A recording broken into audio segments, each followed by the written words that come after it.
সরল দোলকের সূত্রাবলী law of simple pendulum. কৌণিক বিস্তার অল্প হলে সরল দোলকের ক্ষেত্রে নিম্নোক্ত চারটি সূত্র প্রযোজ্য। প্রথম সূত্র বা সমকাল সূত্র, যেটি কৌণিক বিস্তার অল্প হলে এবং দোলকের কার্যকরী দৈর্ঘ্য অপরিবর্তিত থাকলে কোনো নির্দিষ্ট স্থানে একটি সরল দোলকের প্রতিটি দোলনের জন্য সমান সময় লাগে। দোলনকালে কৌণিক বিস্তারের উপর নির্ভর করে না। দ্বিতীয় সূত্র হলো, কৌণিক বিস্তার অল্প হলে কোনো নির্দিষ্ট স্থানে সরল দোলকের দোলনকাল এর কার্যকরী দৈর্ঘ্য এর বর্গমূলের সমানুপাতে পরিবর্তিত হয়। তৃতীয় সূত্র ত্বরণের সূত্র। কৌণিক বিস্তার অল্প হলে এবং সরল দোলকের কার্যকরী দৈর্ঘ্য পরিবর্তিত থাকলে এর দোলনকাল অভিকর্ষজ ত্বরণের বর্গমূলের ব্যস্তানুপাতে পরিবর্তিত হয়। চতুর্থ সূত্র হচ্ছে ভরের সূত্র, যেটি কৌণিক বিস্তার অল্প হলে এবং কার্যকরী দৈর্ঘ্যের পরিবর্তিত থাকলে কোনো নির্দিষ্ট স্থানে সরল দোলকের দোলনকাল ববের ভর, আয়তন, উপাদান ইত্যাদির উপর নির্ভর করে না। বিভিন্ন ভর, আয়তন বা উপাদানের ভরের জন্য দোলকের দোলনকাল একই হয়। ওজনহীনতা বা ওয়েটলেসনেস। ব্যক্তির ভর m এবং ওই স্থানে অভিকর্ষজ ত্বরণ g হলে ব্যক্তির ওজন হবে w সমান mg।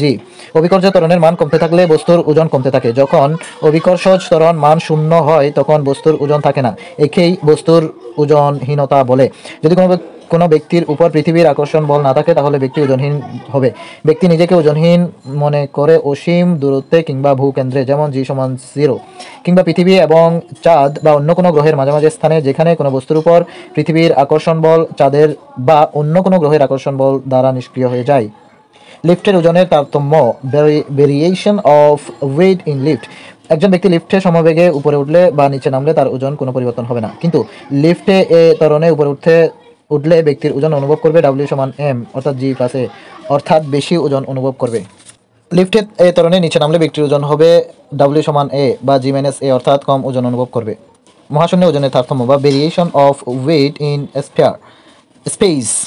মহাশূন্যচারী মহাশূন্য যানে পৃথিবী প্রদক্ষিণরত থাকাকালীন বা থাকার সময় নিজেকে ওজনহীন মনে করেন, কারণ মহাশূন্যচারীরা মহাশূন্যযানে করে পৃথিবীতে একটি নির্দিষ্ট উচ্চতার বৃত্তাকার কক্ষপথে প্রদক্ষিণ করে থাকেন।